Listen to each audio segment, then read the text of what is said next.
આકાશવાણી અમદાવાદ વડોદરા પ્રાદેશિક સમાચાર મિત્તલ પટેલ વાંચે છે. સૌપ્રથમ મુખ્ય સમાચાર. લોકસભાની અને 5 વિધાનસભાની પેટા ચૂંટણીને ગણતરીના દિવસો જ બાકી રહેતા રાજકીય પાર્ટીઓનો આક્રમક ચૂંટણી પ્રચાર. આજે અમિત શાહ, પ્રિયંકા ગાંધી, ભગવંત માન ગુજરાતમાં જનસભાને સંબોધશે. કોંગ્રેસના રાષ્ટ્રીય અધ્યક્ષ મલ્લિકાર્જુન ખડગેએ ગઈકાલે પ્રેસ કોન્ફરન્સ યોજી કહ્યું, ગેરંટીની વાતો જ નહીં પરંતુ કોંગ્રેસે મનરેગા જેવી યોજનાઓ દ્વારા ગરીબોના કલ્યાણ માટે કામ કર્યું. નડ્ડાએ ગાંધીધામ અને દાહોદમાં ભાજપને મત આપવા લોકોને અપીલ કરી. નર્મદા નદીના જળસ્તરની હાલની પરિસ્થિતિ અંગે નર્મદા જિલ્લા તંત્ર દ્વારા કરાઈ સમીક્ષા. પરિક્રમાવાસીઓને વાહન દ્વારા વૈકલ્પિક માર્ગે સાવચેતી સાથે પરિક્રમા કરવા અપીલ કરાઈ. હવામાન વિભાગે રાજ્યમાં આગામી 4 દિવસ કચ્છ અને સૌરાષ્ટ્રના કેટલાક વિસ્તારોમાં ગરમીનું મોજું ફરી વળવાની સંભાવના દર્શાવી છે અને અમદાવાદમાં આજે ફૂટબોલની 4 મેચો યોજાશે. ગુજરાત ફૂટબોલ લીગમાં આજે અમદાવાદ, વડોદરા, સુરત અને ગાંધીનગર વચ્ચે રમાશે મેચ. સમાચાર વિગતવાર. ગુજરાતમાં 7મી મેના રોજ યોજાનારી 25 લોકસભાની બેઠકો માટેની ચૂંટણીના હવે ગણતરીના દિવસો બાકી રહ્યા છે ત્યારે ચૂંટણી પ્રચાર વેગવાન બની રહ્યો છે. વિવિધ રાજકીય પાર્ટીઓના ટોચના નેતાઓ ગુજરાત આવીને પોતપોતાની પાર્ટીના ઉમેદવારો માટે ચૂંટણી સભા અને રેલી યોજી જોરશોરથી પ્રચાર કરી રહ્યા છે. આજે પણ ગુજરાતમાં ટોચના નેતાઓ ચૂંટણી સભાઓ સંબોધશે, જેમાં ભાજપના વરિષ્ઠ નેતા અમિત શાહ એક જ દિવસમાં 4 સભાઓ ગજવશે, જેમાં તેઓ છોટાઉદેપુરના બોડેલી, વલસાડના વાંસદા અને દમણમાં જનસભાને સંબોધશે. જ્યારે મુખ્યમંત્રી ભૂપેન્દ્ર પટેલ પણ કચ્છના મોરબીમાં આજે સવારે જનસભાને સંબોધન કરશે. ભાજપના રાજ્યવર્ધનસિંહ રાઠોડ આજે જામનગરમાં ચૂંટણી સભા કરશે, જ્યારે આવતીકાલે તેઓ પાલનપુરમાં રોડ શો કરી ભાજપના ઉમેદવારોનો પ્રચાર કરશે. કોંગ્રેસના નેતા પ્રિયંકા ગાંધી બનાસકાંઠાના લાખાણીમાં સવારે 11 વાગે બનાસકાંઠાના ઉમેદવાર ગેનીબેનના સમર્થનમાં સભાને સંબોધશે, જ્યારે વડોદરામાં શશી થરૂર સાંજે 5 વાગે પ્રેસ કોન્ફરન્સ કરશે. આમ આદમી પાર્ટીના નેતા અને પંજાબના મુખ્યમંત્રી ભગવંતસિંહ માન પણ ગુજરાતના પ્રવાસે છે. તેઓ ભરૂચ લોકસભાના ઉમેદવાર ચૈતર વસાવાના સમર્થનમાં વાગરા ખાતે પ્રચાર કરશે. ભાજપના રાષ્ટ્રીય અધ્યક્ષ જેપી નડ્ડાએ ગઈકાલે કચ્છના ગાંધીધામમાં મોડી સાંજે રોડ શો કર્યો હતો. ગાંધીધામમાં તેમણે કમળને મત આપવા માટે લોકોને અપીલ કરી હતી. ગાંધીધામ અગાઉ તેમણે ગઈકાલે દાહોદમાં ચૂંટણી સભાને સંબોધી હતી. દાહોદ બાદ તેઓ અમદાવાદના ટાગોર હોલ ખાતે મતદાતા સંમેલનને સંબોધિત કર્યું હતું. તેમણે કહ્યું કે કોરોના કાળમાં જ્યારે બીજા દેશોની અર્થવ્યવસ્થા ઝઝૂમી રહી હતી ત્યારે ભારતની અર્થવ્યવસ્થા સ્થિર હતી. તેમણે કહ્યું કે દેશના વિકાસમાં ગુજરાતનું મહત્વપૂર્ણ યોગદાન રહ્યું છે.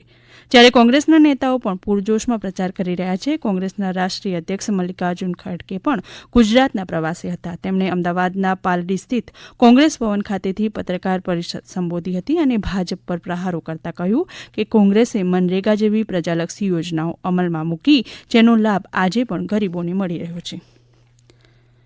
જિલ્લા ચૂંટણી તંત્રની મતદાર જાગૃતિ ટીમના સહયોગથી અમદાવાદના વસ્ત્રાપુર તળાવ ખાતેના વન મોલ ખાતે વિશાળ વિક્રમસર્જક રંગોળી તૈયાર કરવામાં આવી હતી. મતદાર જાગૃતિના અભિયાન અંતર્ગત આ રંગોળી તૈયાર કરાઈ હતી. મોટી સંખ્યામાં લોકોએ આ રંગોળી નિહાળી હતી. આ રંગોળીની નોડલ ઓફિસર ટીઆઈપી અને ડેપ્યુટી મ્યુનિસિપલ કમિશનર સીએમ ત્રિવેદીએ મુલાકાત લીધી હતી. અવસર લોકશાહીનો આપણા દેશમાં અત્યારે આવ્યો છે. લોકસભા ચૂંટણી 2024 પૂરજોશમાં ચાલી રહી છે. દેશના જુદા જુદા ભાગોમાં આજે મતદાનના કાર્યક્રમો ચાલી રહ્યા છે. એ તબક્કે ગુજરાતમાં 7મી મે 2024ના રોજ મતદાનનું આયોજન કરવામાં આવેલું છે. મારી આપ સૌને અપીલ છે કે 7મી મે દેશ માટે 10 મિનિટ કાઢીને મતદાન અવશ્ય કરજો. તમામ વ્યક્તિઓને સાથે લઈ જઈને સહિયારો પ્રયાસ કરવાનો છે અને મતદાન અચૂક થાય એ જોવાનું છે. કેન્દ્રશાસિત પ્રદેશ દીવના ફુદમ સ્થિત પોલીસ હેડક્વાર્ટર ખાતે પોલીસ કર્મીઓ દ્વારા બાઇકના માધ્યમથી ફ્લેગ માર્ચ કરી લોકોને કાયદા વ્યવસ્થા અને શાંતિમય વાતાવરણમાં મતદાન કરવા સંદેશો પાઠવવામાં આવ્યો હતો. આ સમાચાર આપ આકાશવાણીના અમદાવાદ વડોદરા કેન્દ્ર પરથી સાંભળી રહ્યા છો. વધુ સમાચાર માટે આપ આકાશવાણીના અમદાવાદના એક્સ હેન્ડલને ફોલો કરી શકો છો અને અમારી યુટ્યુબ ચેનલ પર આપના પ્રતિભાવો પણ આપી શકો છો. મધ્યપ્રદેશમાંથી નર્મદામાં પાણી છોડવામાં આવતા ઉત્તરવાહિની નર્મદા પરિક્રમાને તકેદારીના ભાગરૂપે અટકાવી દેવાઈ છે. હજારો પરિક્રમાવાસીઓ આ પરિક્રમા કરી રહ્યા હતા, પરંતુ નર્મદાના કિનારા ઉપર જળસ્તર વધતા હાલ પૂરતી પરિક્રમાને અટકાવાઈ છે. જોકે નર્મદા જિલ્લાના તંત્ર દ્વારા નર્મદા નદીની કિનારીને પરિસ્થિતિનો તાગ મેળવવામાં આવ્યો હતો, પરંતુ હજી પણ જળસ્તરને કારણે પરિક્રમાવાસીઓને પગપાળા કે વાહન માર્ગે પરિક્રમાના વૈકલ્પિક માર્ગે સાવચેતી સાથે પરિક્રમા કરવા અપીલ કરાઈ છે. અત્યાર સુધીની અમારી જે ચકાસણી છે તેની અંદર નદીમાં પાણીનો પ્રવાહ ખૂબ જ ઝડપી છે તથા તિલકવાડા ઘાટના સમગ્ર વિસ્તારમાં આ પ્રવાહનું પાણી ફરી વળે છે, જેથી નદીમાં, બોટમાં બાળકો, વૃદ્ધો, મહિલાઓ અને તમામ પ્રકારના નાગરિકો જે ખૂબ જ મોટી સંખ્યામાં યાત્રાળુઓ આવે છે તેમને હોડીમાં ક્રોસ કરાવવું ખૂબ જ જોખમી છે અને NDRFને સાથે લઈ એમનો અભિપ્રાય લઈ સાથે નર્મદા પુત્ર સાવરિયા મહારાજ તમામને પણ સાથે રાખીને અમારા દ્વારા ચકાસણી દરરોજ કરવામાં આવે છે. તલાલા ગીરમાં કેસર કેરી પકવતા ખેડૂતોએ કેસર કેરીની 1 મેથી હરાજી શરૂ થઈ છે. ગત વર્ષ કરતાં 12 થી 15 દિવસ મોડી શરૂ થયેલી હરાજીમાં તલાળા મેંગો માર્કેટમાં પ્રથમ 10 કિલોનું બોક્સ ₹12,000માં ગાયના ચારા માટે ગયું હતું. કેસર કેરીના 10 કિલોના એક બોક્સનો સરેરાશ ભાવ ₹800 થી 1200નો રહ્યો હતો. કેસર કેરીની સિઝન આ વખતે ટૂંકી રહેવાનું અનુમાન છે. મારે 20 વીઘાનો બગીચો, એમાંથી 40% જેવું આ વર્ષે આવરણ છે. ત્યારે હું 30 બોક્સ લઈને આવ્યો, 500 થી 600 રૂપિયા. તો ની દ્રષ્ટિએ 800-900 રૂપિયા કે 1000 રૂપિયાની આસપાસ રહ્યો. કેરી ઓછી છે અને વાતાવરણ અનુકૂળ નથી હોવાના હિસાબે આ વર્ષે પાક નબળો છે. અમદાવાદમાં ગુજરાત ફૂટબોલ લીગ ચાલી રહી છે. રાજ્યમાં ફૂટબોલની રમતને પ્રોત્સાહન આપવાના ભાગરૂપે ગુજરાત રાજ્ય ફૂટબોલ એસોસિએશન દ્વારા અમદાવાદમાં આ ટુર્નામેન્ટનું આયોજન કરાયું છે, જેમાં આજે 3 મહત્વપૂર્ણ મેચ રમાશે. જેમાં પહેલી મેચ સવારે 4:30 અમદાવાદ એવેન્જર્સ અને ગાંધીનગર જાયન્ટ્સ વચ્ચે, સાંજે 7 વાગે સુરત સ્ટ્રાઇકર્સ અને કર્ણાવતી નાઇટ્સ અને 9:30 વાગે વડોદરા વોરિયર્સ અને સૌરાષ્ટ્ર સાર્પન્સ વચ્ચે રમાશે. હવામાન વિભાગ દ્વારા રાજ્યમાં આગામી 4 દિવસ કચ્છ, વલસાડ, પોરબંદર, દીવ અને ભાવનગરમાં ગરમીનું મોજું ફરી વળવાની સંભાવના દર્શાવાઈ છે.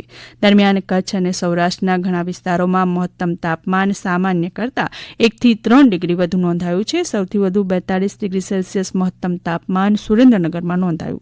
આ ઉપરાંત ભુજ, અમરેલી, અમદાવાદ, ડીસા અને વલ્લભ વિદ્યાનગરમાં 31 ડિગ્રી, કંડલા એરપોર્ટ, રાજકોટ અને વડોદરામાં 40, કેશોદ અને ગાંધીનગરમાં 39 ડિગ્રી નોંધાયું હતું. આગામી 4 દિવસમાં વાતાવરણમાં ગરમીનું પ્રમાણ યથાવત રહેશે તેમ હવામાન વિભાગે જણાવ્યું છે. જામનગર ખાતે ગઈકાલે એવા વળાંક પર સાહિત્યિક કાર્યક્રમ યોજાયો હતો. જામનગરથી અમારા પ્રતિનિધિ જગત રાવલ જણાવે છે કે શહેરના પદ્મ બેન્ક્વેટ હોલમાં જલસા ગ્રુપ દ્વારા લોકસંગીત, હિન્દી કવિતા અને સાહિત્યના ત્રિવેણી સંગમ સમૂહ કાર્યક્રમ એવા વળાંક પર યોજાયો હતો, જેમાં જાણીતા કવિ કલાકાર શૈલેષ લોઢા, હાસ્ય કલાકાર સાંઈરામ દવે સહિતના કલાકારો ઉપસ્થિત રહ્યા હતા.